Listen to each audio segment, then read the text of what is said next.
Hello friends, आज हम discuss करेंगे determination of formation constant of complex के बारे में। तो कॉम्प्लेक्स के फॉर्मेशन कांस्टेंट को डिटरमाइन करने के लिए यहाँ पर हम पोटेंशियोमेट्रिक मेथड का यूज करेंगे। इसको हम जेरम मेथड या ब्यूरम मेथड भी कहते हैं। अब देखिए, अगर लिगैंड वीक बेस या एसिड होता है तो उस केस में उसकी रिएक्शन हाइड्रोजन आयन और मेटल आयन के साथ करवाई जाती है।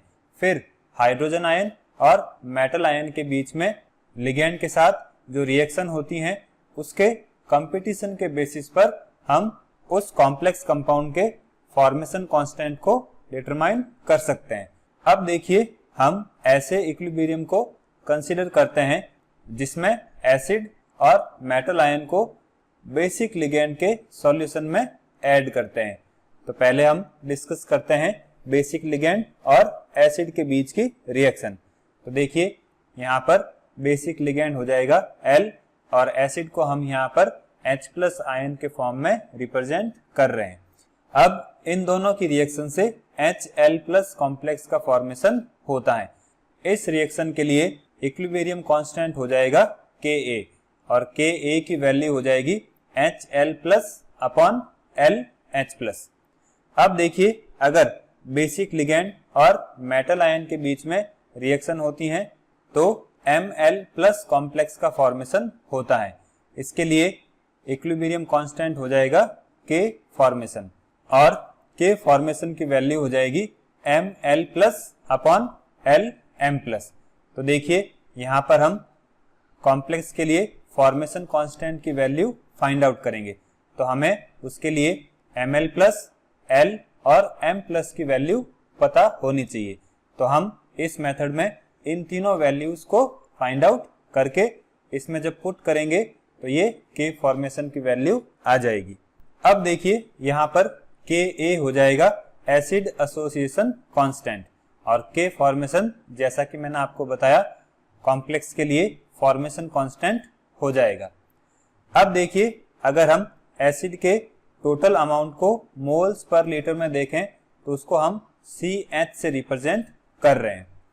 अब देखिए, इस रिएक्शन में टोटल अमाउंट निकालना है तो एक हो जाएगा H+ जो कि एसिड है और फिर कुछ एसिड का अमाउंट इस कॉम्प्लेक्स में कन्वर्ट होगा। तो यहाँ पर हम इन दोनों को जब ऐड करेंगे तो वो टोटल एसिड की अमाउंट को रिप्रेजेंट करेगा।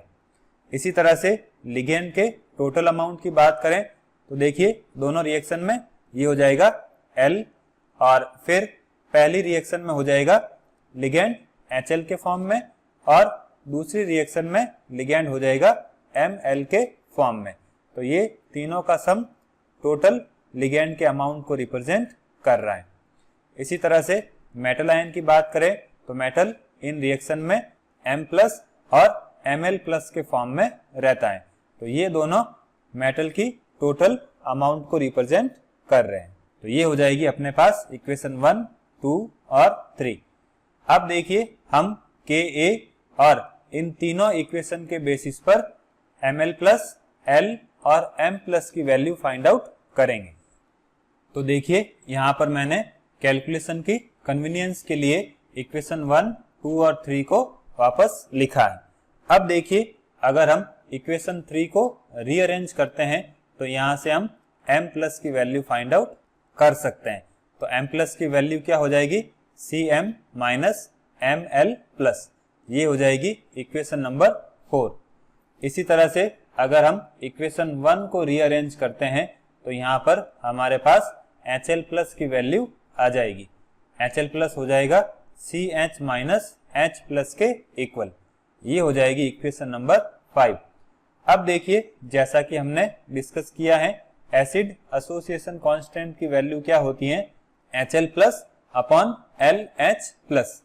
अब इस इक्वेशन में हम क्या करेंगे?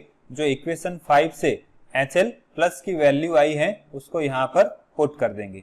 तो ये हो जाएगी Ka की वैल्यू। अब देखिए, यहाँ हम L को इधर शिफ्ट कर देते हैं और Ka को इधर शिफ्ट कर देते हैं। तो हमारे पास L की वैल्यू आ जाएगी। ये हो जाएगी इक्वेशन नंबर 7। अब हम इक्वेशन 2 को रीअरेंज करके Ml प्लस की वैल्यू फाइंड आउट करेंगे। तो देखिए ये हो जाएगा Cl minus HL plus minus L। अब हमारे पास HL प्लस और L दोनों की वैल्यूज हैं, तो हम इन दोनों को इस इक्वेशन में पुट करेंगे। देखिए इक्वेशन 5 से हम HL की वैल्यू और इक्वेशन 7 से हम L की वैल्यू इक्वेशन 8 में पुट करेंगे। तो यहाँ पर ये हो जाएगा Ml प्लस Cl माइनस और ब्रैकेट में CH minus H plus minus ये हो जाएगी L की वैल्यू। अब देखिए ब्रैकेट ओपन करेंगे तो यहाँ पर माइनस की जगह प्लस आ जाएगा, तो ये हो जाएगी Ml प्लस की वैल्यू। अब देखिए हमारे पास Ml प्लस की वैल्यू आ गई, M प्लस की वैल्यू आ गई और L की वैल्यू आ गई।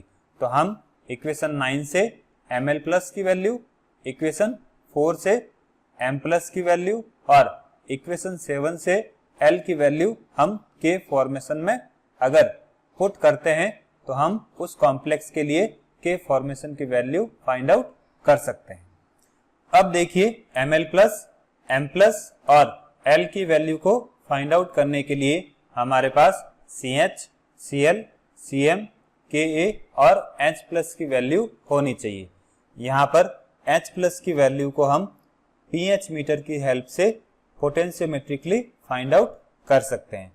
अब देखिए इस मेथड से प्रिसाइज रिजल्ट फाइंड आउट करने के लिए लिगेंड मीडियम वीक एसिड होना चाहिए या मीडियम वीक बेस होना चाहिए। इसी तरह से अगर हम फॉर्मेशन कांस्टेंट की बात करें तो उसकी वैल्यू एसिड एसोसिएशन कांस्टेंट की वैल्यू के फैक्टर ऑफ 10 टू पावर 5 के विद इन होनी चाहिए। मींस इसके लिए एक फिक्स रेंज हो गई, इसके बीच में अगर फॉर्मेशन कांस्टेंट की वैल्यू आती हैं तो इस मेथड से प्रिसाइज रिजल्ट मिलेंगे।